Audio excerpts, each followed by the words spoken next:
Bonjour et rebonjour et bienvenue dans cette nouvelle émission de Télé Plus, la télé qui vous en offre plus.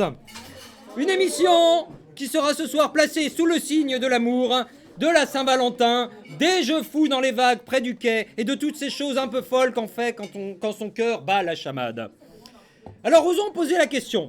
Qu'est-ce que c'est qu'une putain de chamade qu'on dirait à mi-chemin entre cheminade et palmade? Alors qu'en fait, non. Eh bien, on le sait peu, mais la chamade est une batterie de tambours ou sonneries qui annonçait l'intention de capituler dans une ville assiégée. Par exemple, c'est le bruit que faisait la droite en tapant sur le péril rouge aux dernières municipales, alors qu'en fait, pas du tout. Ou bien c'est le bruit que fait un chœur ukrainien quand tonton Poutine vient faire des bisous à domicile. C'est ce qu'on appelle alors le chœur de l'armée rouge. Oh, c'est le début.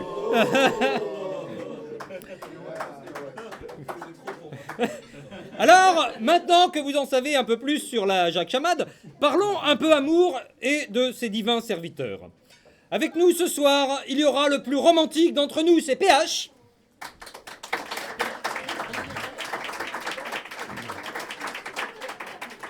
Il y aura également la plus romantique d'entre nous jusqu'au deuxième vers, c'est Colline.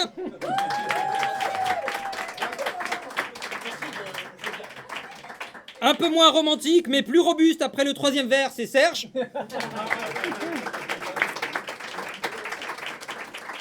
Elle est chez ses ailes, mais c'est la plus amoureuse d'entre nous dès qu'elle aura trouvé quelqu'un pour lui offrir un kebab de Saint-Valentin et qui attend son Uber Prince charmant à domicile. On l'applaudit, c'est Hélène. Il parle d'amour comme il parle des voitures, il gagne des blind tests, il est beau, il sent bon le sable chaud et a enfin accepté de venir faire une chronique avec nous après tant d'années de sollicitations, c'est Julien.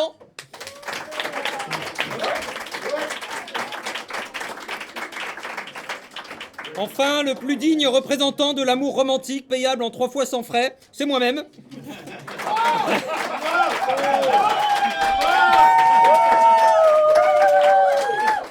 Et je vous laisserai ma carte à la fin de l'émission. Alors, mais puisque le cœur a ses raisons que la raison ignore, alors oyons donc cette histoire forte et émouvante des fameux amants de Vérone sur Tarn. Il était une fois à Vérone sur Tarn deux familles ennemies qui ne s'aimaient pas du tout parce qu'elles étaient pleines d'inimitié, de haine et de pléonasme. L'un des membres de cette famille s'appelait Yannick et était un beau mâle de 180 cm pour 70 kg, entièrement fait en viande bio et qui passait tant de temps à arroser ses salades avec le gros jet d'eau de son petit tuyau d'arrosage qu'on l'appelait Monsieur Jet d'eau, Yannick Jet d'eau. Et comme par ailleurs, il se servait... Oui, ça envoie des patates. Et comme par ailleurs, il se servait essentiellement de ses salades pour faire du biocarburant pour son Alfa Romeo, on l'appelait surtout Alfa Romeo Jadot, ou plus simplement Roméo Jadot. Voilà. Oui, Roméo Jadot. Roméo, pour les intimes, était grave amoureux sa race de Rosalinde qui le délaissait vaguement à cause qu'en termes de salade, son goût pour la frisée rendait le jet d'eau de Roméo totalement inapproprié, ce qui rendait Roméo très malheureux. Alors il pleurait beaucoup, ce qui ajoutait beaucoup à la déperdition lamentable de fluide de cette histoire. Heureusement pour lui, Roméo Jadot n'était pas seul.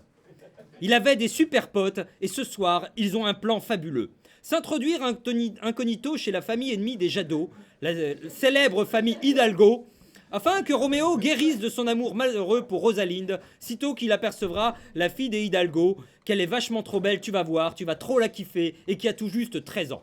Pile l'âge qu'il faut pour faire des choix raisonnables et éclairés en termes de mariage. Comme disait Maznef. Or, voyez comme le monde est bien fait, car Juliette Hidalgo doit se marier bientôt, alors qu'il neige au dehors, que la bise glace et que l'amour commence à gratter.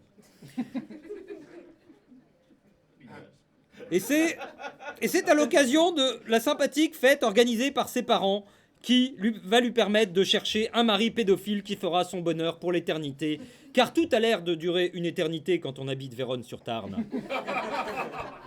L'amour sera-t-il au rendez-vous lors de ce bal ?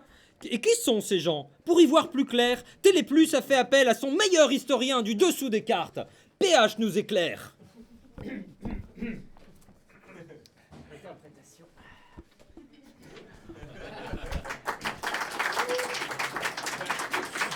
Tiens, ton micro est là pour interpréter. Ouais, j'allais quand même pas apprendre mon Devant texte. le bras. J'allais pas apprendre mon texte non plus. Hein.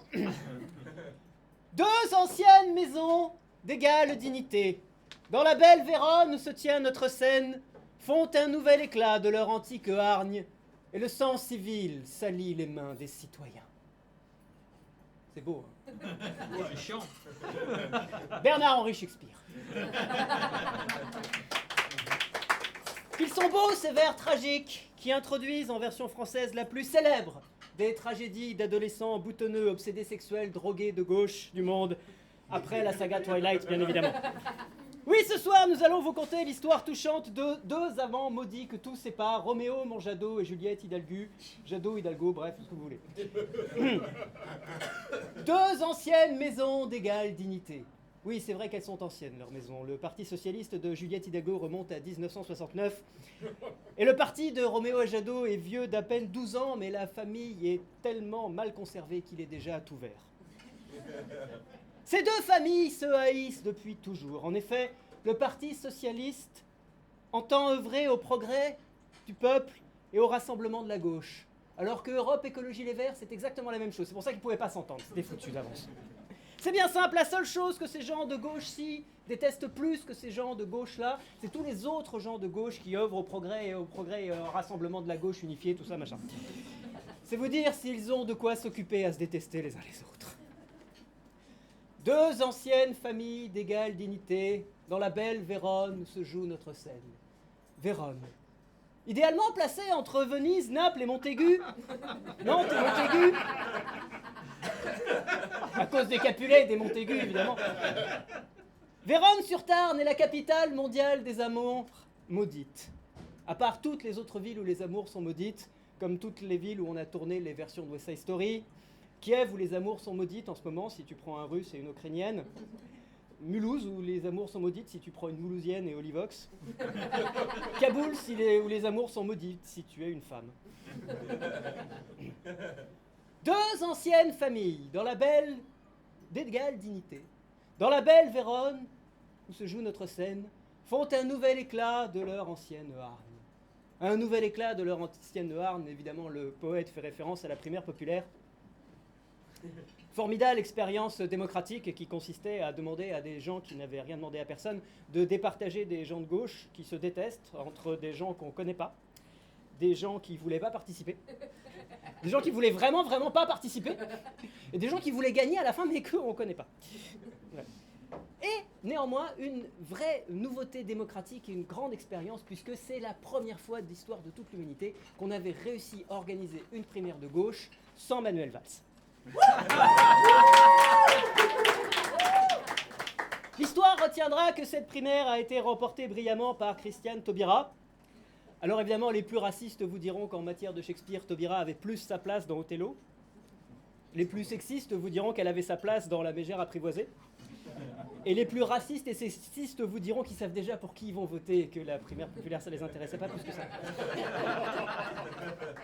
Taubira qui d'ailleurs a laissé un très bon souvenir aux racistes et aux sexistes, puisque c'est grâce à elle, la dernière fois, qu'un Le Pen est arrivé au deuxième tour. Il y a longtemps. Deux anciennes familles d'égale dignité, dans la belle Vérone où se joue notre scène, font un nouvel éclat de leur ancienne hargne, et le sang civil salit le sang des citoyens. Oui, sans spoiler pour ceux qui n'ont jamais vu Roméo et Juliette, à un moment il va y avoir du sang.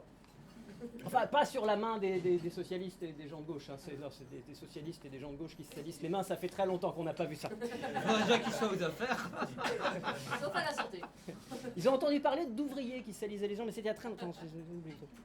Non, par contre, c'est plutôt pour les citoyens qu'il risque d'y avoir des emmerdes. Hein. C'est-à-dire que la maison brûle, les loups sont aux portes. Les oracles nous disent qu'il faudrait qu'ils fassent à peu près 17% pour être au deuxième tour. Enfin, oracle après un sondage sur un échantillon représentatif d'entrailles de bœuf vegan, etc., avec 2 ou 3% de... Bref. Donc il faudrait qu'ils apprennent à compter jusqu'à 17. Pour l'instant, la gauche arrive facilement à compter, mais uniquement jusqu'à 1. Il va donc falloir qu'ils fassent des choses. La grande différence entre Roméo et Juliette et l'union de la gauche, c'est que dans l'union de la gauche, il y a 7 familles et que tout le monde se suicide dès le premier acte.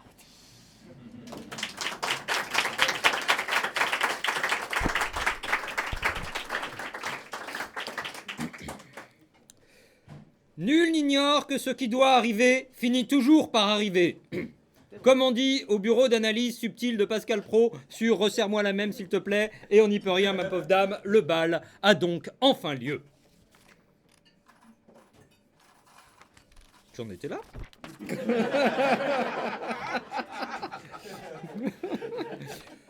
Juliette Hidalgo est en émoi et Roméo Jadot, venu incognito à la fête, tombe instantanément amoureuse de Juliette, comme il arrive si souvent quand un homme de 21 ans rencontre une collégienne de 13 ans.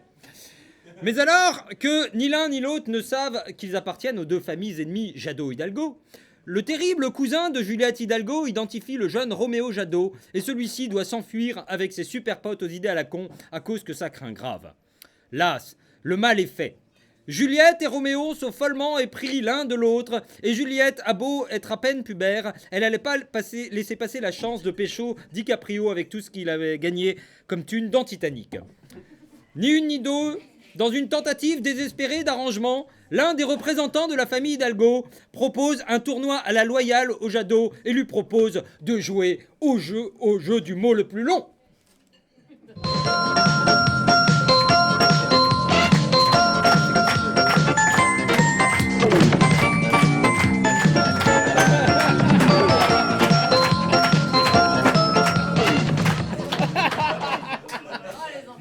Et oui, vous en avez toujours rêvé, vous allez jouer avec nous ce soir au fameux jeu des chiffres et des plaques. C'est comme des chiffres et des lettres, sauf qu'au lieu d'être des plaques, c'est des lettres, c'est des indicatifs. Pardon. Oui, c'est Radio Bucarest. Ce sont des indicatifs de plaques minéralogiques d'immatriculation de voitures. Alors, pour défendre les Jadot Hidalgo, nous allons avoir besoin de 2 candidats. Nous allons séparer arbitrairement et avec une mauvaise foi implacable la salle en Jadot par ici et en Hidalgo par là. Nous avons besoin d'un représentant qui va essayer chacun de faire un mot le plus long à partir des plaques, c'est-à-dire le plus grand nombre de petits trucs cartonnés. Et il faut que vous désigniez un coupable, un innocent qui va y aller. Sinon, je vais le faire et je suis impitoyable.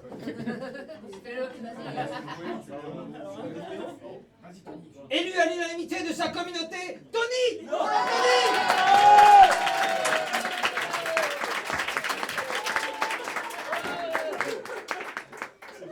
Non, sans déconner. Si, tu vas venir. J'ai même pas compris les règles. On va t'expliquer. Ça a jamais bloqué personne. Je me mets où du coup? Non, les règles bloquent pas. Tu restes là, tu vas être en évidence, tu peux te mettre ici. Voilà. Et nous allons évidemment avoir besoin d'un représentant des Hidalgo de ce côté-là. Toi, tu veux venir, tu as levé le doigt, tu es courageux. On l'applaudit, comment tu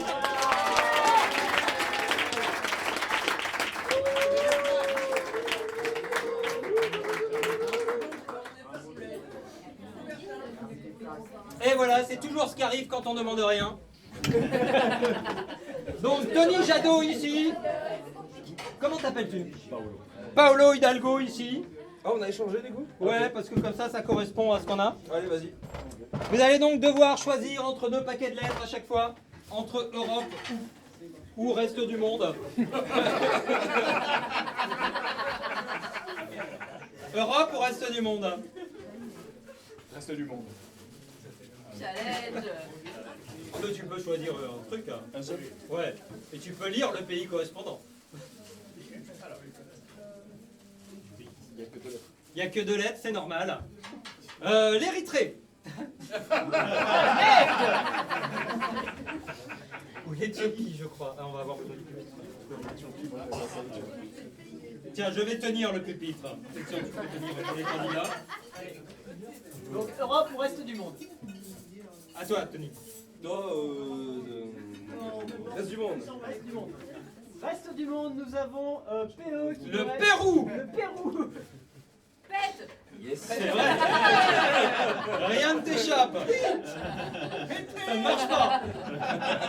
Non, c'est Pete. Voilà. Europe ou reste du monde? Europe. Europe. La N, les Pays-Bas. La Norvège. Raté. L'Europe. L'Europe. L'Islande. Ah non, merde.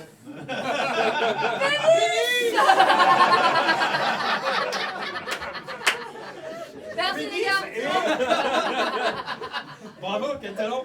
L'Europe ou reste du monde? Reste du monde. Reste du monde. Non, ça c'est. Ah, il triche lui. Non, non. Si, si, c'est Si, hier c'est quoi? l'Irlande. Mais non. Bah, regardez, c'est dans le sens. Non, Ah non, l'Irlande, c'est- EI. Non, c'est la République iranienne, je crois. Oui, c'est l'Iran, c'est l'Iran. L'Iran, bravo. Plus haut. Encore 3 lettres. Encore 3 tuiles. Non, 4. Europe ou reste du monde? C'est ce que tu veux faire. Les tireurs de pénis, on sait pas. En plus, c'est au hasard. Europe ou reste du... Europe. Ça m'a porté chance. RI, c'est quoi? Ah bah ça doit être la République islamique. Si tu... Moi, je mélange peut-être un peu les deux. Oui, parce que t'as peur qu'elle soit par ordre alphabétique. Oui. Europe ou reste du monde? Reste du monde. Reste du monde. Alors. Non, ça c'est Je pense l'Europe. que le Portugal est en Europe. Oui. PA. Le Pakistan. La Palestine. Ou la Palestine, si tu veux. Ça paraît plus improbable, la Palestine. Europe ou reste du monde? Et ça, Reste du monde. Reste du monde. Le J. le Japon. Le Japon. Wow. Et on en est 1, 2, 3, Il en faut 4, encore 5, un. 6, 7, 8. C'est 9. Encore un. Europe. Europe. La Slovénie ou la Suède. La Suède. Et voilà, voici votre écran de jeu. Je le tiens à disposition devant vous. Vous avez 1 minute. PH va lancer le chronomètre en faisant une On peut musique aider chiante ou pas? pour trouver. Vous voyez ou pas? On peut aider ou pas? On est censé être en équipe. Vous pouvez vous faire aider par votre équipe qui hurlera discrètement des choses. Il faut faire le plus grand nombre de tuiles. C'est parti, chrono. Merde. Vous devez faire. Avec ça, je fabrique un mot quoi. Tu dois fabriquer un mot. Ouais. Ouais, un mot qui a le plus grand nombre de cartes. Pas le plus grand nombre de lettres, les plus grand nombre de cartes. Un plus grand nombre de cas. Oui, ok.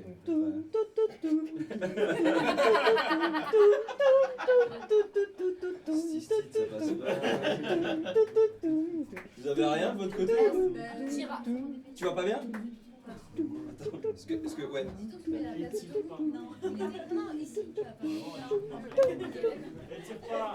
Ne tire pas. Alors il faut que ce soit des mots qui existent. Ça fait déjà 1 minute? Non, non, pas du tout, c'est juste que je mettais de la Ah, musique. c'est que 3. Putain, ça aide pas. Écris pas. Y'a pas de D? Mais quoi? Non, écris pas. Écris pas. Écris pas. Allez. Il reste 4 Bah oui, mais secondes. C'est autant, 4. c'est autant de tuiles que pénis. Il y a autant de tuiles que Oh, alors, candidat Jeannot, combien de tuiles? Bah, on part sur. Voilà. Oh là là. L'autre fait 3 tuiles aussi. Non, il y avait un S. Ah merde, oui, je me suis trompé.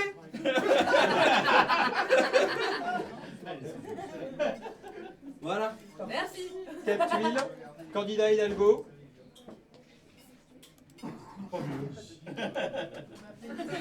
Tu peux faire appel à son équipe.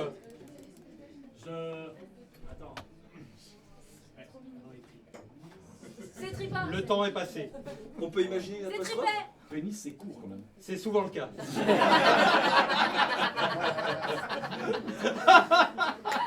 Bravo, bravo. You're welcome. Eh bien, nous avons 4 mots pour Jadot qui remporte. L'équipe Jadot, Tony remporte un point pour son équipe.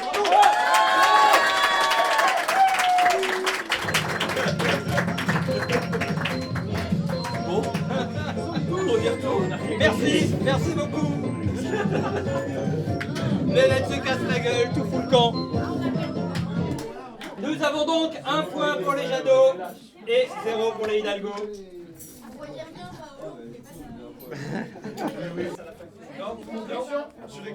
Ah, il y a une réclamation.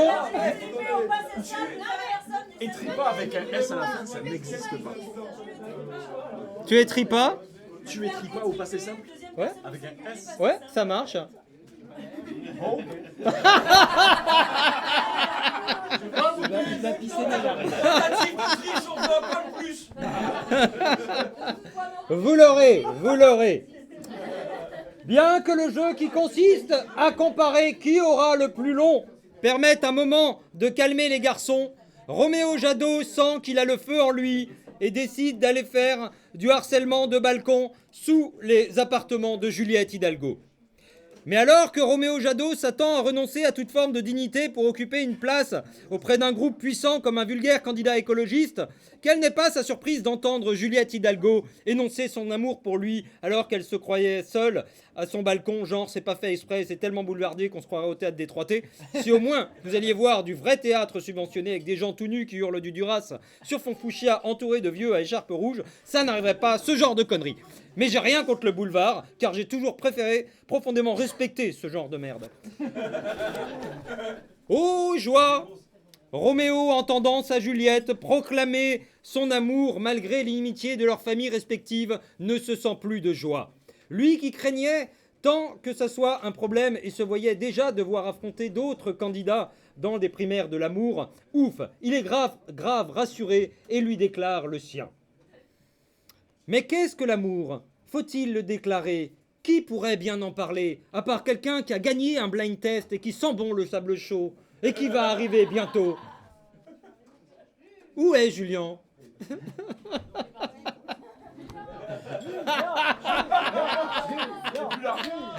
C'est l'invité mystère. Bien. On peut plus avoir de gastro. Oh, c'est Radio Bucarest.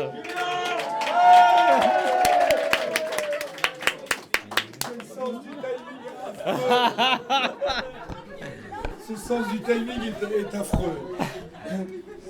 Alors, il va être demandé à l'assistance de ne pas hurler trop fort, car... Et je ne le ferai pas. parce que Julien, lui, n'hurlera pas fort. Affligé depuis ma naissance de... Non, enfin depuis hier en fait. J'en vois. Très, très scolairement, j'ai pris mon petit carnet, acheté dans un magasin à un petit prix, pour parler de l'amour, mais n'y voyez aucun rapport de cause à effet entre l'amour et les fonds que j'ai mis dans le carnet. Je sais absolument pas comment commencer cette chronique. Il était une fois. Il était une fois l'amour. Non, en fait, je voulais parler surtout de... Vous savez, je sais pas si... Ça fait stand-up. Ouais, Je sais pas s'il y en a parmi vous qui ont vu la publicité sur le Covid, où il y a... Alors, je sais plus si c'est la demoiselle qui va chez le gars ou le gars va chez la demoiselle. En arrivant au bas de l'immeuble, je fais tout mon possible, je vous promets. Et elle ouvre la fenêtre et lui dit non, mais tu comprends, mais pas aujourd'hui, quoi. Et le gars, il est en bas, allez. Non, pas aujourd'hui, non, allez. Et non, et puis bon, il part, elle l'appelle et il fait bravo, t'as bien résisté. Wow. Donc ça, c'était la pub, en fait, pour les gens qui avaient le Covid, pour dire, voilà, éloignez-vous les uns des autres. Moi, le truc déjà auquel j'ai pensé, c'est... déjà, moi, si ça m'était arrivé, ça ne serait pas passé comme ça. C'est déjà où tu l'as chopé, ce Covid, avec qui, à quelle heure. Et puis, mais après, effectivement, sur la thématique de Roméo et Juliette, on peut y voir aussi les deux familles. Une au balcon, l'autre en bas, la famille des là, le plat là, avec les haricots, saucisses confits, cassoulet, capulet. Capulet. Et l'autre famille avec les... le capulet, voilà. C'est mes mêmes moyens mémotechniquement. Bon, du coup, moi je voyais un peu le truc comme ça. Bon, le truc qui est super, c'est qu'il faut voir la demoiselle. Donc on sait qu'elle a le Covid, elle est maquillée. Elle est super belle, super bien sapée chez elle, asymptomatique, sauf perte du goût, il y a du Stromae qui tourne en fond. Mais bon, c'est le Covid qu'on aimerait bien avoir nous aussi. Là, plus que là, par exemple. C'est un peu mon handicap. Mais j'aimais bien, bon, voilà, donc ça finit sur ce bravo, t'as pas gagné. Ça n'arrive pas, évidemment. Bon, moi, je pensais, l'amour, c'est pas vraiment le truc auquel je pensais. Je me pensais surtout au jeune homme qui repart chez lui. Après que quand même sa copine l'ait foutu à la porte, enfin elle l'ait pas laissé monter. Là c'est ce qu'on appelle la double peine. Et c'est pas une abréviation. Et voilà, là c'est très stand-up, mais là on voit qui a profité de l'abonnement gratuit. Il y a eu un abonnement gratuit. Ouais. J'ai capté que Ok. maintenant. Voilà. La double peine pour moi c'est déjà le fait de. Justice et tout, c'est pas Mais les. oui. Tu penses que c'est prison. Donc pour moi, le jeune homme était assujetti à résidence, ce qui sont deux termes totalement. J'ai pas les. Personne n'aurait un dictionnaire. Il faudrait pour les politiques, il faudrait assujettir et double peine en fait en définition. Le vide est guéant. Le vide est guéant.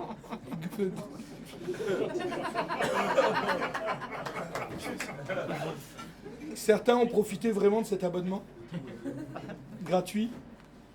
Arrêtez de ricaner. Je sais que la France est 4e consommateur de porno dans le monde. Même pas foutu d'arriver premier. Nul. Nul au ski. Nul au basket. Nul au porno. Bravo. Perf. C'est pas très crédible avec une voix éraillée comme ça. Non, mais j'avais que des jolies choses à dire en fait au départ. C'est que l'amour existe depuis la nuit des temps. Il existe pour que nous puissions exister et nous reproduire en reprenant la meilleure synthèse de deux êtres. Donc en 2022, la meilleure synthèse de deux êtres, c'est Hanouna, Blanquer, Schiappa, Zemmour et les Marseillais. Dites-vous bien que ces gens-là, c'est la meilleure synthèse de deux personnes qui étaient en dessous, en fait. C'est comme ça. Ça laisse un certain nombre d'espoir, pas mal de gens. Dites-vous bien qu'aujourd'hui, vous avez des écrans de 4 mètres de large avec une résolution incroyable. C'est vrai, pour voir les plus belles choses du monde. Vous pouvez voir une galaxie dans le détail sur vos écrans. Et là, vous voyez des concours d'agents immobiliers sur la 6. Ça, c'est incroyable. C'est magnifique. Bon voilà, non, mais cela dit, ça n'a rien à voir avec l'amour, parce que l'amour c'est important, c'est quand même le moyen le plus fun et le plus fiable de perpétuer l'espèce. Et déclarez votre flamme aux abords de la Saint-Valentin, que ce soit au McDo, chez Saran, au sommet de la Tour Eiffel, assis dans un bar, allongé sur un bar pour les zoophiles. Pardon. Si vous êtes timide, prenez votre élan, toujours pour les zoophiles. Oui. Et voilà, j'arrive au bout de ma petite page. Bravo.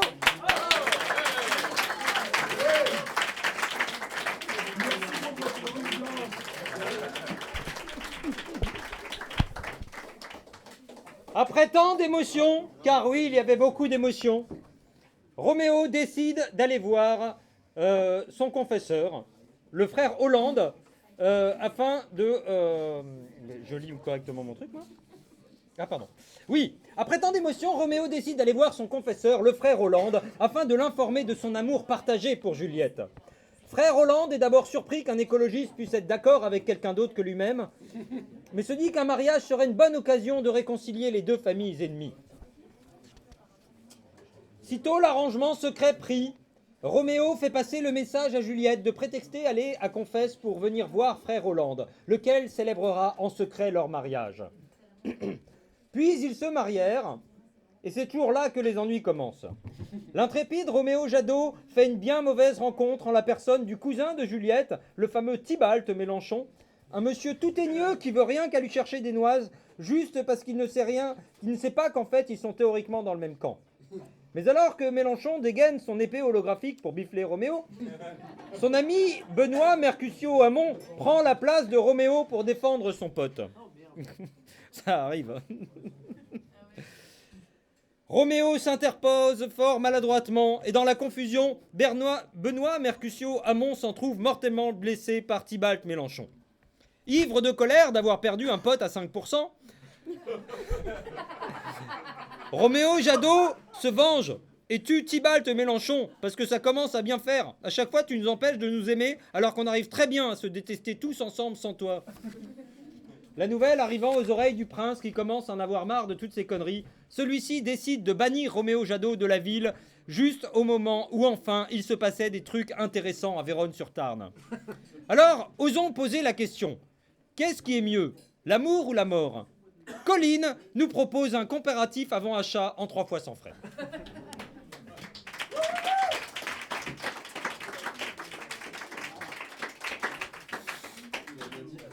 Ah, l'amour, l'amour, Paul et Virginie, Antoine et Cléopâtre, Bonnie and Clyde, Patrick et Isabelle Balkany, Roméo et Juliette. L'amour, l'amour toujours, oui, mais la mort d'abord.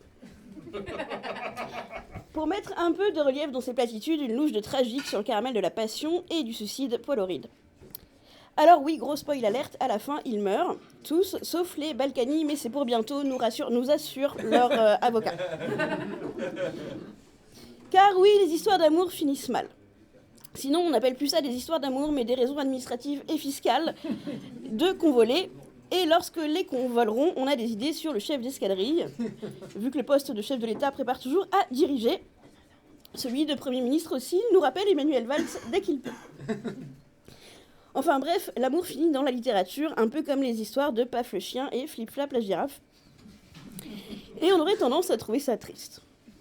Alors qu'en y réfléchissant, c'est peut-être la meilleure façon de sauver le romantisme que de le tuer dans l'œuf ou dans la poule, comme on appelait Juliette. C'est vrai qu'on est dès l'enfance abreuvé d'amour légendaire. Les Walt Disney et contes de fées tentent de nous faire avaler qu'ils vécurent heureux et eurent beaucoup d'enfants, alors qu'avaler on n'est pas obligé, chacun ses goûts.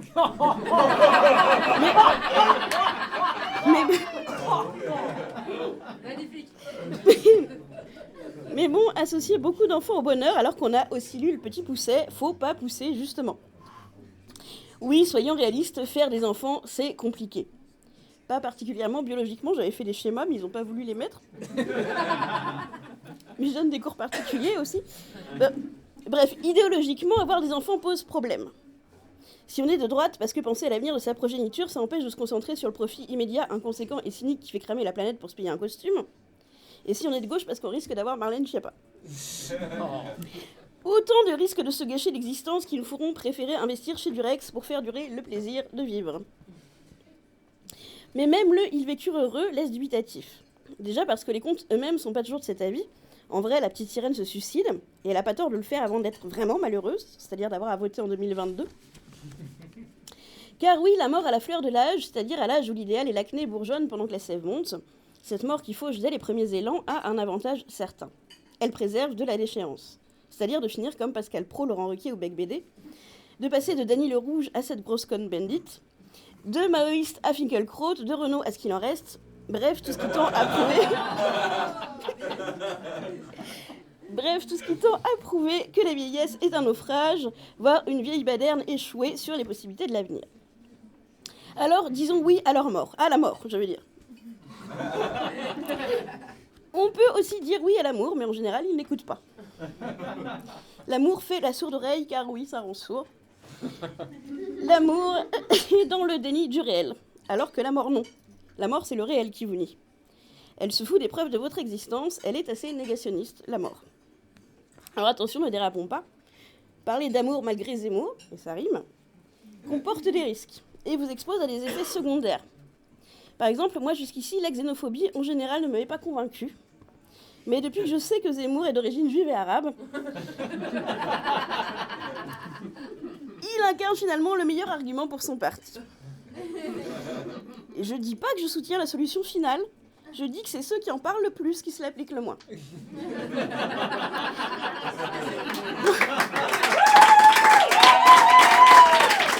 Ah, c'est facile de se moquer des nazis, hein. Ils sont plus là pour se défendre. Mais enfin, nous digressons. Je vais être obligée de me couper, car tout finit mal, même ma chronique. Et les histoires d'amour en général, et quand je dis en général, je parle pas de De Gaulle. Le pauvre homme qui a subi la bromance de toutes les classes politiques depuis 20 ans sans consentement. Faut dire qu'on entre dans un mort comme dans un moulin, d'après Sartre. Et je vous dis pas comment on rentre dans Jean Moulin.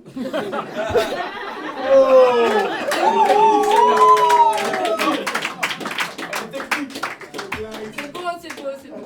Alors Barbie a pas réussi à rentrer sans frapper.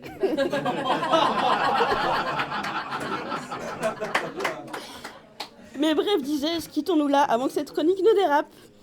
Avant que nous nous lassions. Avant que vous puissiez parler de moi comme Aznavour de sa femme. Dieu, ce que t'as changé en 5 ans, tu te laisses aller, tu te laisses aller. Quittons-nous, disais-je, avant que cette chronique ne soit trop longue et sa chute trop épaisse ou sa conclusion trop dure, et surtout avant que j'ai bu un verre de plus.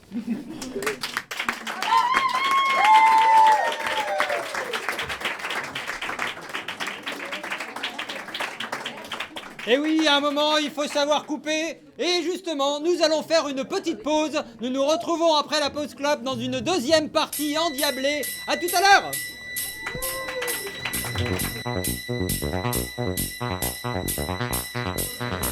Et c'est déjà la deuxième partie, la reprise.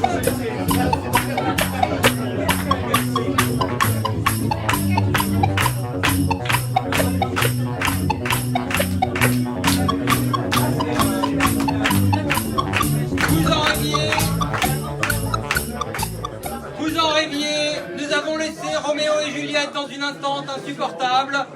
Qu'allait-il devenir? Que sont-ils devenus? Pour cela, nous avons réalisé une grande production cinématographique dans laquelle vous reconnaîtrez toute l'âme, la puissance et l'histoire de Roméo et Juliette. Attention, ouvrez grand vos beaux yeux. Showtime, il paraît.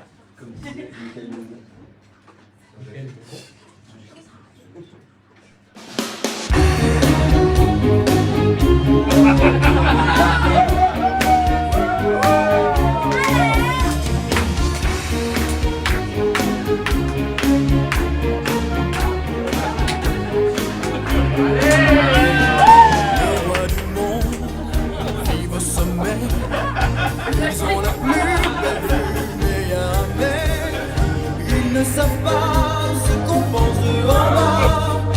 Ils ne savent pas qu'ici c'est nous les rois. Les rois du monde font ce qu'ils veulent. Ils sont du monde pour donner ses chansons. Dans leur château, ils s'ennuient. Pendant qu'on bat, nous on danse toute la nuit. Nous on fait l'amour, on vit la vie, jour après jour et après nuit. Ça s'arrête sur la terre, si c'est pour faire nos villages. C'est le temps, c'est comme le vent. Vivre rien, ça d'important.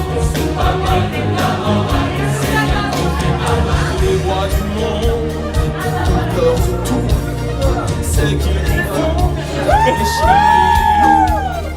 Ils font des pièges où ils tomberont un jour. Ils se protègent de tout, même de l'amour. Se battent entre eux, c'est à la place, mais pour un mal pour deux. Et pour un mal, leur guerre on la fera pas. On sait même pas pourquoi, tout ça c'est je vois. Nous on fait l'amour, on vit la vie, jour après jour, nuit après nuit. Quand ça s'aime sur la terre, si c'est pour faire nos vies un jour. C'est le temps, c'est comme le vent. Ça d'important, c'est pas mal, la morale, c'est comme le vent.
Ah, c'est bon!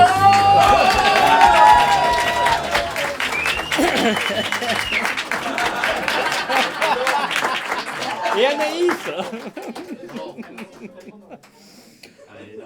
Dans les épisodes précédents, alors que ça vous intéresse, Roméo Jadot avait encore fait n'importe quoi et avait été banni de Vérone-sur-Tarn.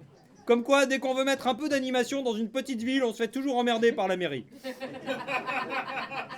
En apprenant la nouvelle de l'exil de Roméo et la mort de son cousin Mélenchon, même si elle le trouvait tellement relou, Juliette Hidalgo est si effroyablement accablée de chagrin et de peine et de malheur et de douleur qu'elle passe une nuit de levrette claquée romantique avec Roméo parce que même si l'orgasme ne résout aucun problème, ça les rend tous moins importants. Et le lendemain, dès l'aube, à l'heure où blanchit les draps de sa compagne, Roméo s'exécute. Et comme toute personne qui accepte de renoncer à toute vie sociale, il s'exile et part s'installer à Colomiers.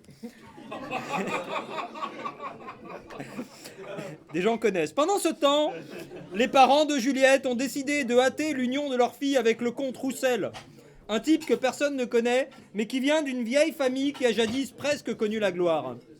Mais Juliette Hidalgo s'y refuse et provoque la colère de ses parents. Faites des gosses, qui disaient. Mais après tout, l'amour est enfant de bohème. C'est dire si ça donne envie à certains de mettre tout ça dans un charter. Encore faut-il être vacciné. Mais qu'est-ce que les vaccins ?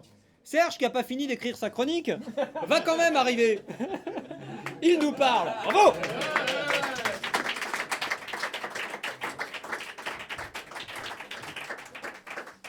Et mauvaise langue, j'ai complètement fini d'écrire ma chronique il y a 23 secondes. Alors, j'espère que vous avez apprécié le clip, d'abord. Et je voulais commencer par en dire un mot et vous parler du moment où on s'est dit, ensemble, qu'il fallait absolument vous montrer cette chanson. Et ce moment, c'est celui où on s'est rendu compte à quel point elle n'avait mais aucun rapport avec l'histoire de Roméo et Juliette. Le truc s'appelle Les Rois du Monde, ça parle de Vérone d'en bas, de ce qui passe en haut et tout ça, on fait l'amour, on vit la vie et tout ça. Ça n'a rien à voir. Dans la pièce, Roméo et Juliette, c'est des sales bourges pourries en fait. Leurs parents sont managers dans des GAFAM, chaque année ils partent en colo avec les gosses du prince. C'est vraiment pas Vérone d'en bas, mais du tout quoi. Avoir fait des Rois du Monde la chanson phare de sa comédie musicale, c'est vraiment un coup de génie de Gérard Presgurvic, l'auteur-compositeur, qui est connu aussi pour la chanson Casser la voix de Patrick Bruel. Et là, je vous sens tous pas surpris. Et voilà, je voulais lui rendre hommage ce soir parce que cette attitude profondément bas les couilles du thème, personnellement, c'est quelque chose que je respecte. Et ceci étant dit, dans cette émission sur l'amour, je vais donc vous parler des antivax.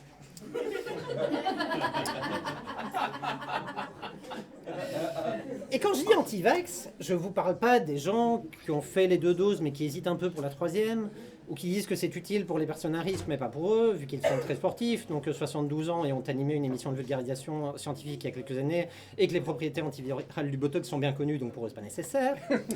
Non, je vous parle des anti-vax, les vrais, les anciens, ceux qui n'ont pas attendu ce virus venu de l'Est pour se rebeller contre la dictature sanitaire et l'emprise de Big Pharma.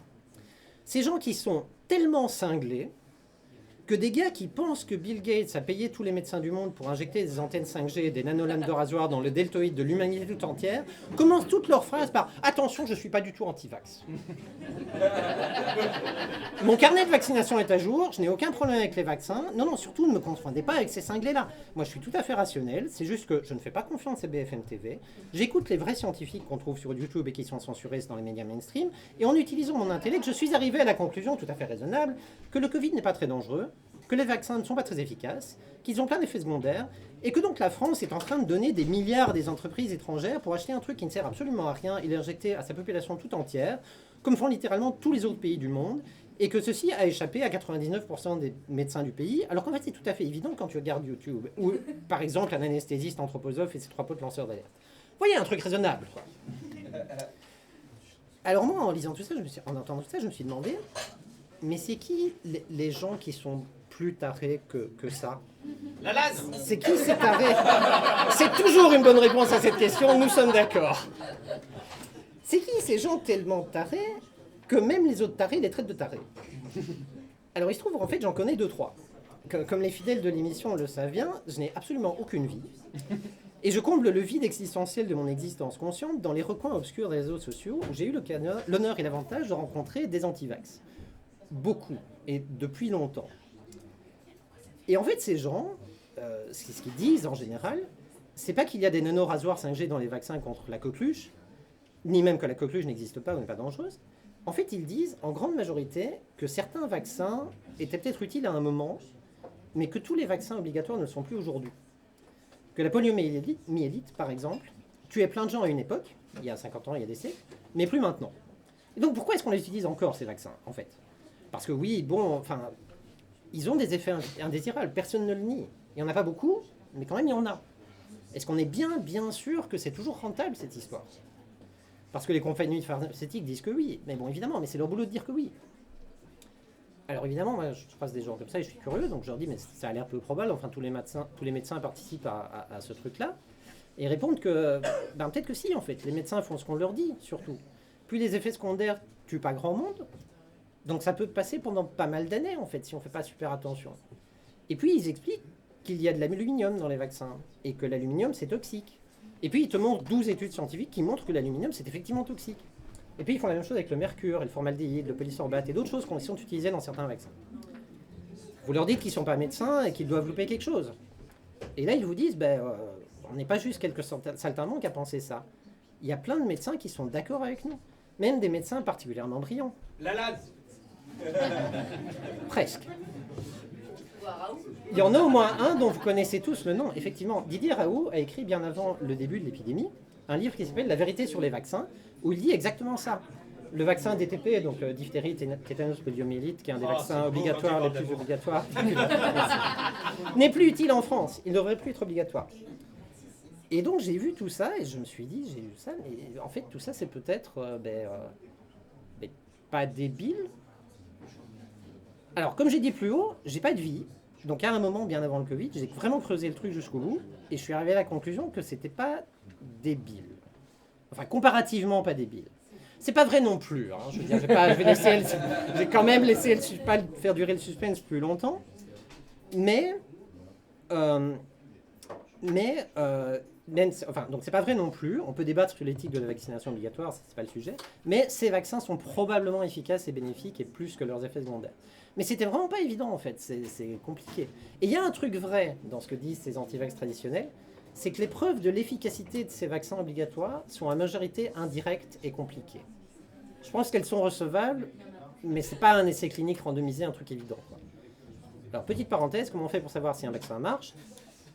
On choisit 1000 personnes. Oui, j'ai dit que ça allait pas être de l'amour, ça allait pas d'autre. Il y a des blagues à la fin, hein, c'est pas grave. Personne s'en est rendu compte. Non. Juste, pour votre culture, comment on fait pour savoir si un vaccin marche? On choisit 1000 personnes au hasard, on les sépare en deux groupes de 500, on donne un vaccin à un groupe et un placebo à l'autre. Et puis on attend. Et 2-3 mois plus tard, quand il y a 100 personnes hospitalisées pour la maladie dans le groupe placebo, on compte le nombre de personnes qui ont été vaccinées, et si on a moins, si par exemple il y en a 10, on dit que le vaccin protège à 90% contre l'hospitalisation. Donc le truc le vaccin protège à X%, c'est ça en fait, c'est mesuré comme ça. Alors ça a été fait pour la Covid, par des groupes pharmaceutiques bien sûr, par Big Pharma, mais aussi par des dizaines de scientifiques indépendants dans tous les pays du monde, et tous tombent à peu près sur les mêmes chiffres. Donc ces vaccins-là, ils marchent en fait. À moins qu'on soit dirigé par des Illuminati reptiliens qui contrôlent le monde entier, c'est assez indiscutable. Le truc, c'est qu'avec la polio, on ne peut pas faire ça. Le virus de la polio ne circule plus. Depuis les années 80, les seuls Français qui ont attrapé la polio sont des gens qui ont passé leurs vacances à nager dans les fosses septiques en Afghanistan ou au Yémen. Donc pour info, il ne faut pas faire ça. Je sais bien que le Club Med c'est has-been et que si vous y allez, vos amis et vos collègues vont se foutre de votre gueule, mais quand même il y a d'autres options. Mais en tout cas, si vous restez en France, vous ne l'attraperez pas. Et donc vous pouvez prendre 1000 personnes aujourd'hui, vacciner la moitié et pas l'autre, et il va juste rien se passer jusqu'à la fin du monde. On peut pas tromper 1000 fois 1000 personnes. Et donc plus j'ai creusé le truc, et puis je suis pris de sympathie pour ces fameux anti-vax que les tarés traitent de tarés. Ils ont juste peur qu'on injecte de l'aluminium dans les veines de leur gosse de 3 mois pour le protéger d'une maladie qui n'existe plus vraiment, quoi. Je veux dire, c'est pas le pire truc sur Terre. Et si vous vaccinez pas un bébé contre la polio, il va probablement pas en mourir, quoi. Et donc je comprends pas du tout les anti-Covid qui disent « je suis pas anti-vax ». C'est vraiment très étrange, ces gens qui passent le plus clair de leur temps à essayer de décourager leurs prochains de prendre un vaccin qui peut leur sauver la vie et dont on sait qu'il marche. Bref, des gens réellement dangereux en fait, mais qui ressentent le besoin de toujours se désolidariser d'un autre groupe de gens qu'ils supposent beaucoup plus fous et dangereux qu'eux, mais qui ne le sont pas. Ces gens réellement dangereux se désolidarisent de gens qui sont tout aussi ridicules, mais qui sont également un peu attachants et inoffensifs. C'est un peu comme si Éric Zemmour commençait toute cette intervention par « Tout d'abord, je tiens à préciser que je ne suis pas Nicolas Dupont-Aignan. » Pour finir, je voudrais juste encourager tout le monde à faire ses propres recherches sur ce genre de sujet. parce que c'est beaucoup plus amusant qu'avoir une vie. Alors évidemment, vous n'arriverez pas nécessairement aux mêmes conclusions que moi. Il y en a certains qui peuvent, qui sont peut-être pas d'accord avec une partie de ce que j'ai dit. C'est très bien, on peut boire un verre après. Mais en règle générale, quand vous entendez plein de gens dire « Ah non, mais moi je suis pas d'accord avec cet arrêt-là », c'est pas une perte de temps d'aller voir ce que pense vraiment cet arrêt-là. Merci à tous et à la prochaine.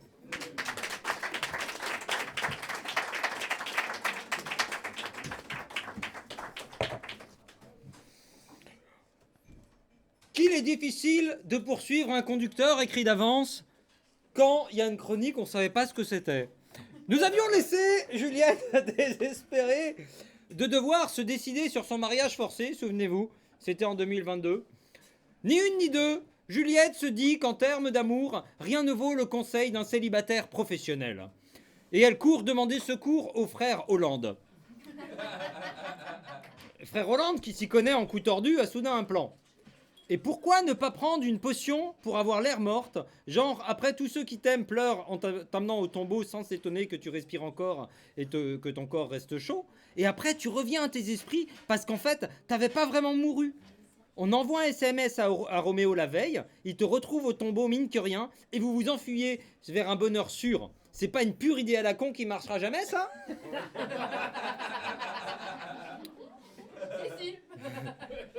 Juliette hésite. Elle se dit qu'elle se roulerait bien un pétard en regardant Motus avant de prendre sa décision. Mais hélas, ce n'est pas l'heure de Motus. N'écoutant que son courage, elle zappe sur un autre jeu télévisé.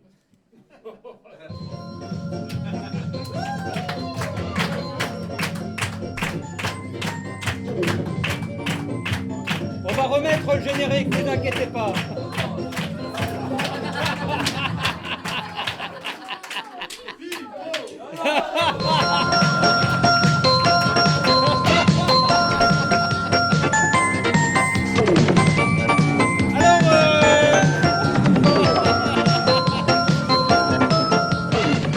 Est-ce qu'il y a des autistes dans la salle, des geeks? Non, toi ça va pas le faire, Vérane. Je t'aime beaucoup, mais vraiment ça va pas le faire. Nous avons Pipo qui pratique l'hexadécimal couramment. Nous avons également Théophane pour le clan Jadot.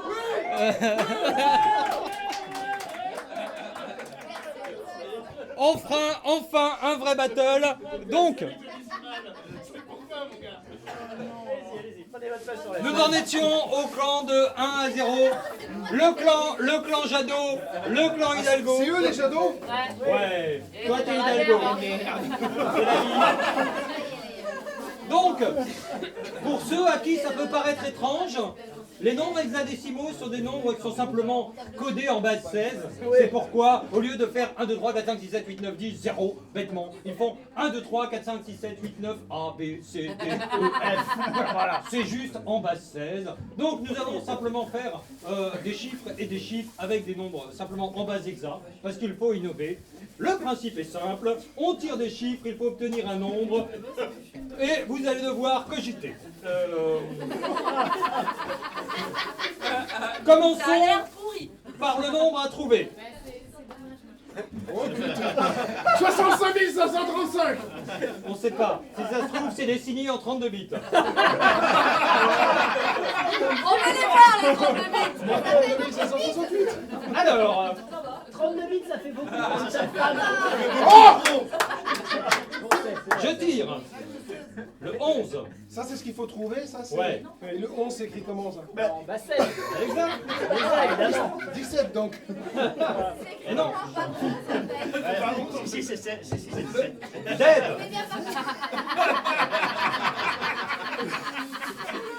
Café.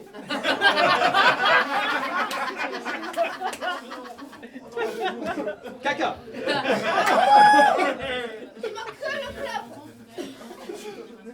Bif. Alors, fais-moi les mains. Le F. Vous en avez un. Effectivement, 1. Le 0.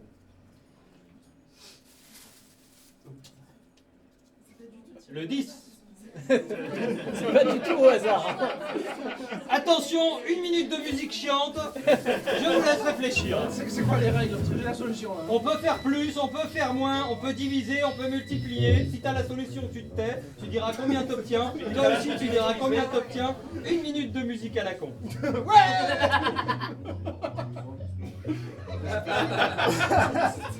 C'est difficile. Le public est perplexe dans notre sens. On attend de voir. Hein. C'est pas trop grave, les gars. Je suis très content. Non, tu te tais. Tu joues pour ton camp. C'est pas collaboratif. Non, c'est pas collaboratif. Il y a 2 solutions à la con. Eh bien, les candidats sont à présent sûrs. On peut même arrêter le chrono. Candidat Pipo Hidalgo, combien obtenez-vous? C'est quoi Tu dis pas tu dis pas comment, tu dis combien t'obtiens. Bah, le compte est bon avec deux caractères. Et toi? Le compte est bon, combien obtiens-tu? Bah, j'obtiens 100. Allez, Théo! Eh bien, nous avons le candidat Hidalgo qui propose sa solution, allons-y. 0 moins 1. Ça fait... Effectivement, bravo! C'est vrai! On l'applaudit!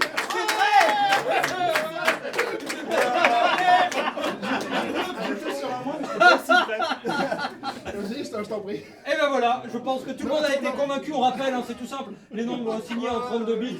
Bon, voilà, à un moment, il faut coder le signe au moins. Ça se fait avec le premier caractère, tout le reste c'est des 1. C'est le complément à 2, c'est du binaire. C'est extrêmement trivial. Je pense qu'il n'y a pas besoin d'insister là-dessus.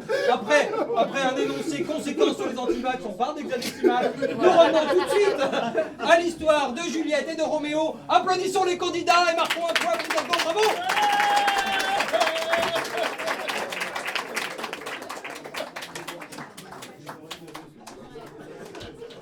Cette confusion entre les nombres et leur représentation.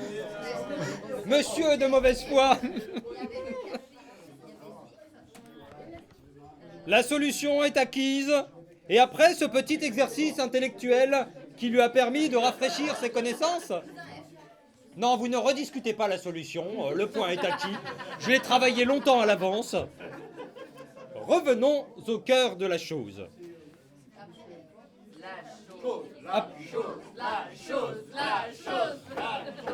Ce n'est pas une chose, c'est Juliette.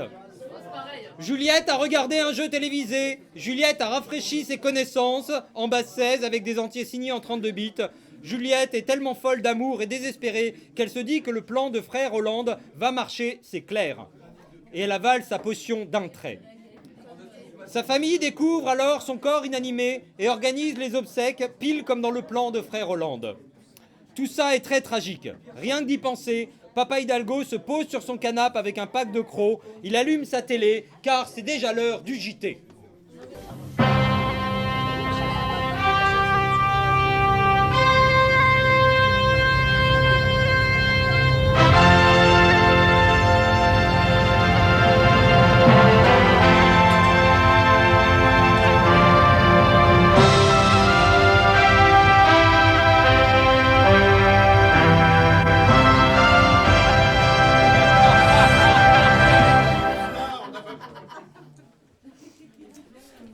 Bonsoir, je suis Serge. Bonsoir, je suis PH et voici JTV+, le JT qui vous en offre plus. Géopolitique. Et oui, on est en février, c'est donc déjà la saison de la guerre en Ukraine. Alors que Vladimir Poutine a massé plusieurs dizaines de milliers de soldats à la frontière ukrainienne et que la Biélorussie fait de même, le monde entier s'attend à une invasion d'ici la fin février. Enfin, sauf si la météo est pourrie, auquel cas on va attendre mars. Mais après c'est Pâques, puis il y a les vacances, et on a loué une villa sur la mer Noire, donc après ça décalerait à la prochaine saison de la guerre en Ukraine, et là ça fait déjà 2 ans qu'on redécale l'invasion de l'Ukraine à cause du Covid, alors cette année merdons-le. Heureusement, la France va prendre des mesures fortes pour dissuader Poutine d'attaquer grâce à l'instauration d'un pass anti-guerre. En effet, à compter du 15 février, il sera interdit de boire de la vodka debout. Ils sont dans la merde. Heureusement qu'on n'est pas russe. Les discothèques n'auront plus le droit de diffuser Rasputin de Bonnet. Pour éviter les importations de gaz russe, le chauffage sera coupé dans tous les établissements publics. Sauf bien sûr les EHPAD Orpea, ils allument jamais au-dessus de -20. Si vous avez un voisin russophile, vous pourrez le dénoncer anonymement sur l'application Tous Anti-Poutine. Et enfin, la France fournira aux soldats ukrainiens des munitions, des vivres et 4 doses de vaccin anti-Covid. Ça n'a rien à voir avec la guerre, mais c'est qu'il nous en reste plein et on veut pas que ça se perde. Covid donc. Après des centaines de milliers de contaminations par le variant Omicron, la décrue de l'incidence est commencée et la France entière s'attend à un assouplissement des restrictions d'ici à la fin février. Enfin, sauf si la météo est pourrie, auquel cas on va attendre mars. Après, il y a les c'est vrai que vacances. c'est Pâques, puis il y a les élections, on a loué une visa à Ibiza avec Jean-Michel Blanquer, puis on comptait faire une réforme des retraites, et là ça fait 2 ans qu'on repousse à cause du Covid, alors c'était les merdes, on va le faire. Heureusement, la France va prendre des mesures fortes pour dissuader le Covid de progresser. C'est-à-dire qu'on va faire en sorte que tout le monde l'attrape. C'est fait, non? C'est fait, là. Drame terrible. Terrible désillusion au Maroc où l'équipe de sauveteurs n'a pas pu remonter à temps le petit Ryan qui était tombé dans un puits de 32 mètres. Plus fort!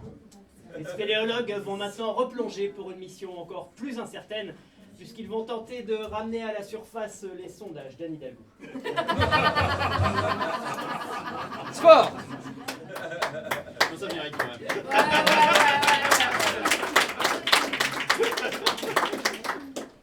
On ne sait pas s'ils sont vivants ou morts. Sport. Mais ils sont stables. Les Sport. Jeux Olympiques d'hiver ont commencé en Chine. Le déroulement des compétitions a été légèrement compliqué par la crise sanitaire mondiale ainsi que par l'idée à la con d'organiser des épreuves de ski dans un désert.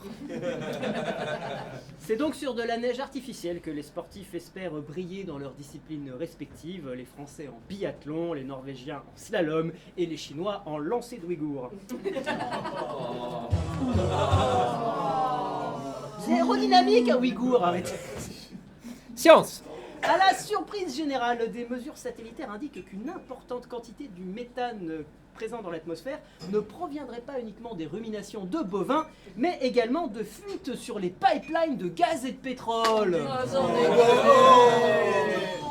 Total Energy a réagi en s'engageant à passer totalement au gaz et au pétrole bio. C'est-à-dire qu'ils vont faire leur forage directement dans le cul d'une vache normande élevée à l'herbe fraîche. Technologie. Le scandale des écoutes téléphoniques rebondit. Le logiciel Pegasus de la firme israélienne NSO Group aurait été utilisé pour espionner le téléphone portable d'Arnaud Montebourg. Waouh. Et oui, l'ancien ministre du redressement productif a fait savoir qu'il était outré de cette violation de la vie privée, mais que par ailleurs, si les espions de Pegasus veulent bien le rappeler, il est disponible pour parler d'union de la gauche,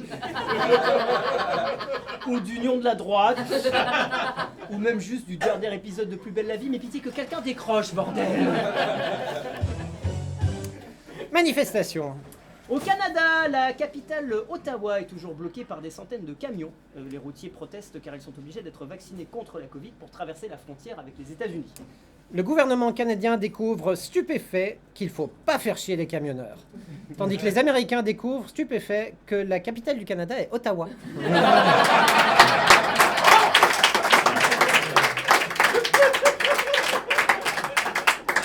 J'aime qu'on ait un public de fans de géographie, ça c'est ça. Cependant, le Premier ministre Justin Trudeau reste ferme et il envisage de recourir aux grands moyens pour disperser la foule, s'il le faut, canon à sirop d'érable, fusil lanceur de castor de défense, et s'il faut en arriver là, diffusion d'un concert de Céline Dion. Manifestation encore. En France également, des convois sont partis ce matin même pour protester contre le pass vaccinal. Toutefois, en France, les routiers n'ont pas rejoint le mouvement, vu qu'en fait, ils ne sont pas obligés d'être vaccinés pour travailler, eux, et que très peu d'entre eux traversent la frontière avec le Canada.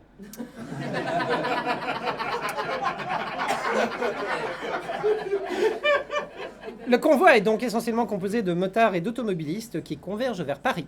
Enfin, c'est pas dit qu'ils atteignent Paris, hein, parce que vu le prix de l'essence et des péages, c'est possible qu'il leur faille contracter un prêt sauf inco arrivé du côté de Montargis. Donc, Leur objectif est d'atteindre la capitale vendredi soir pour, je cite, y provoquer des bouchons monstres.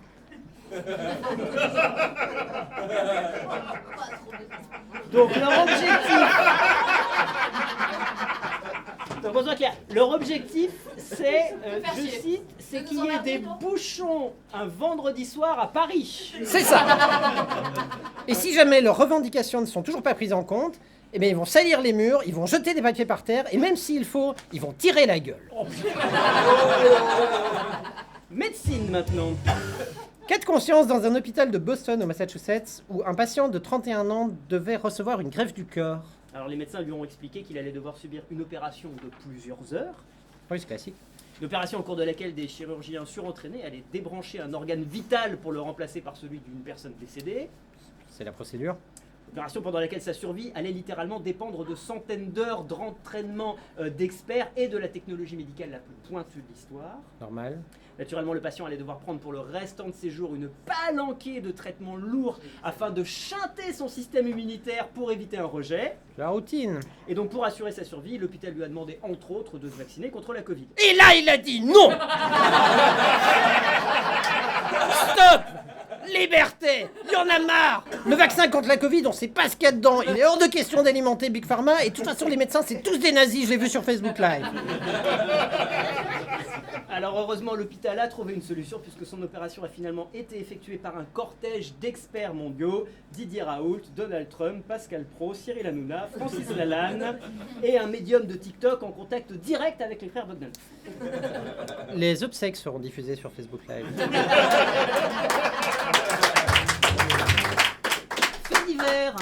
À Chamalières, ça existe, près de Clermont-Ferrand, un incendie spectaculaire s'est déclenché dans les locaux de la Banque de France où sont imprimés une grande partie des billets de banque en euros. C'est vrai. On est rassuré pour cet hiver, si Vladimir Poutine nous coupe le gaz, le billet de 500 balles brûle très bien. Et télévision. La nouvelle saison de Koh-Lanta démarre mal, puisque avant même la diffusion du premier épisode, un des candidats est déjà visé par un scandale. Il s'agit d'un pompier volontaire de 38 ans. Alors, rassurez-vous, il n'a pas essayé de faire livrer à manger sur l'île comme la saison passée. Non, c'est beaucoup moins grave. Il est accusé d'avoir tué des collègues pendant un incendie. Donc on est encore plus rassuré. Si Poutine nous coupe le gaz et qu'on n'a plus assez de billets de 500 €, on fera cramer Denis Brognard. D'ici là, si Poutine ne nous envahit pas, prenez pas froid, portez-vous bien et à très bientôt pour un nouveau JTV+.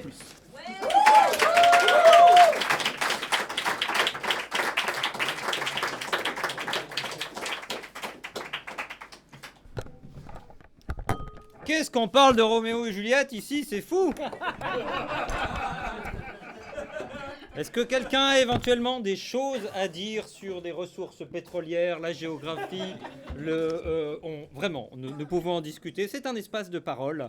Mais, oui, tiens, j'avais un conducteur dans le temps. Mais, las, oui. Alors que Juliette faisait mine qu'elle se mourait, souvenons-nous des épisodes précédents, Frère Colissimo, qui devait porter le message de Frère Hollande à Roméo, est bêtement bloqué aux portes de Colomiers à cause que son passe vaccinal est pas à jour. C'est ballot. C'est d'autant plus ballot que Frère Dépêche du Midi, un autre messager, parvient à lui apporter la nouvelle suivante à Roméo. Drame à Vérone-sur-Tarme. 2 points. Il veut marier Juliette contre son gré. Elle meurt de chagrin. C'est la Dépêche. Aussitôt informé, Roméo Jadot se précipite sur la page horoscope à la recherche de son destin. Amour, vous allez pleurer beaucoup et vous donner bêtement la mort sur la tombe de votre meuf parce que c'est comme ça qu'on avance dans la vie. Santé, pensez à prendre un poison chez un apothicaire sur la route. Travail, votre saison au théâtre des 3T va enfin prendre fin et votre intermittence est menacée. Une fois mort, Télé Bucarest vous écoute, devenez électeur pour la droite, poste disponible en Corse ou à Paris. Roméo décide d'écouter son horoscope qui lui avait déjà donné le tiercé dans l'ordre, l'intuition d'aimer Rosalinde, la géniale idée d'aller voir François Hollande, les résultats de la primaire populaire de gauche et une inébranlable confiance en l'avenir. Les dés sont lancés. Il ira bien se suicider sur la tombe de Juliette, parce que tiens, pourquoi pas? Las, lorsqu'il arrive près du tombeau, il croise le comte Roussel, venu porter des fleurs à feu sa fiancée, alors que même pas en rêve t'avais des chances. Roussel provoque alors Roméo en duel, et paf, Roussel.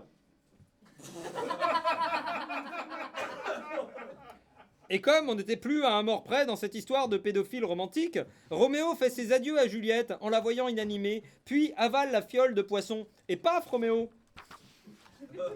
Et comme on n'est toujours pas à un mort près dans cette histoire de nécrophile romantique, Juliette se réveille pile poil pour voir Roméo mort, lui fait un gros poutou, porte vers son cœur une dague qui traînait opportunément par là, et paf, Juliette!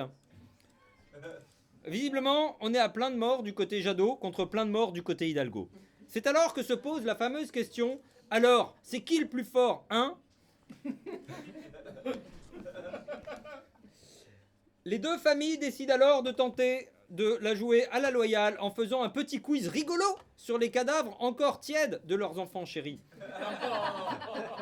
Parce que s'il y a bien un moment agréable dans la vie des parents, immédiatement après celui où naissent les enfants, c'est celui où on peut enfin s'en débarrasser. Alors, nous allons vous proposer de le faire à la loyale. C'est l'heure du quiz Roméo et Juliette.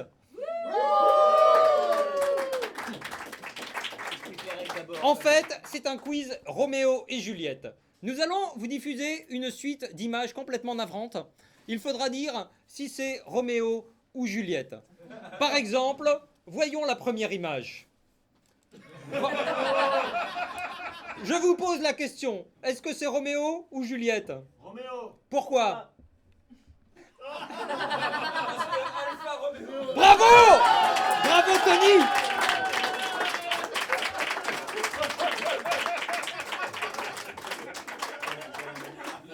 Je vois que vous avez tous compris les règles de ce jeu important.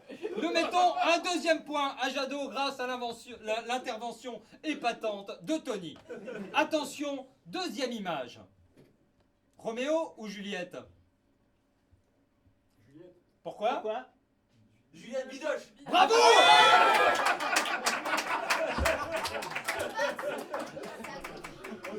Non mais c'est Jadot, c'est l'équipe Jadot. Je vais être Tony parce que c'est lui qui s'occupe de tout.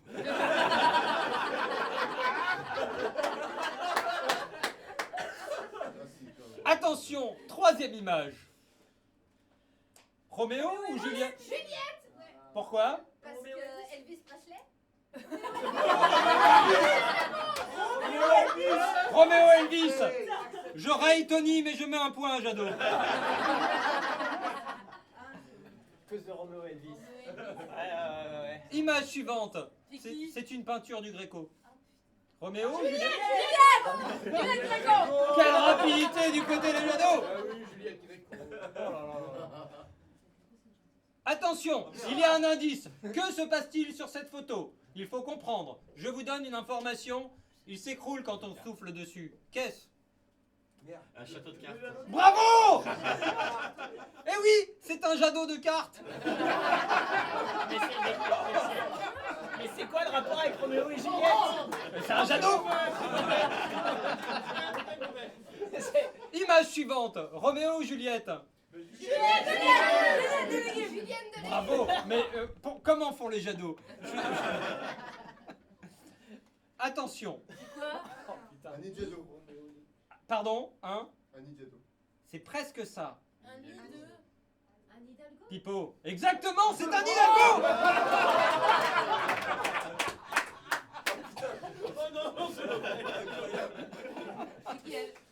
Alors, c'est Patti Smith. Roméo ou Juliette? Roméo Patti. Bravo!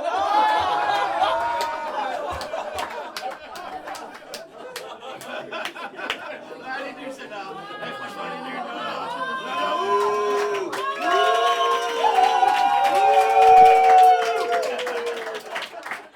Alors, je ferai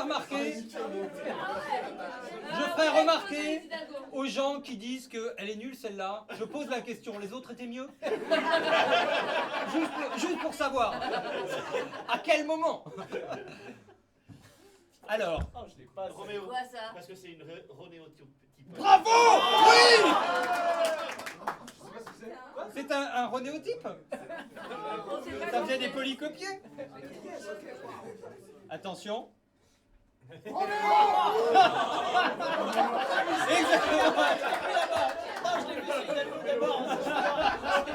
Bah oui. Enfin, quand même. C'est évident, non? C'est un Zeppelin. Juliette Sépic. Exactement, bravo. Juliette Sépic. Mais non, mais c'est pas possible.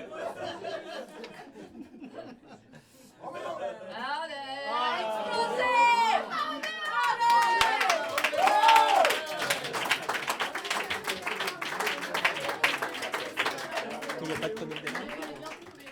Et à l'issue de ce combat homérique qui aura vu s'affronter des titans, nous pouvons décréter une victoire unanime, grave et importante des Jadot. On les applaudit.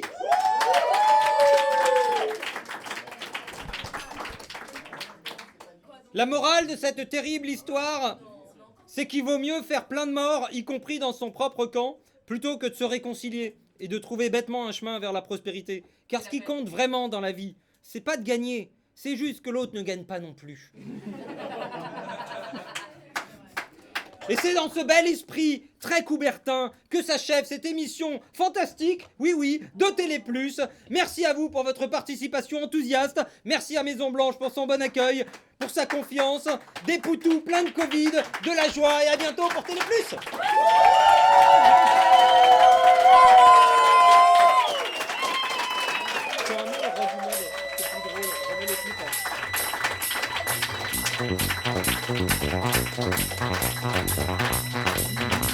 Thank you.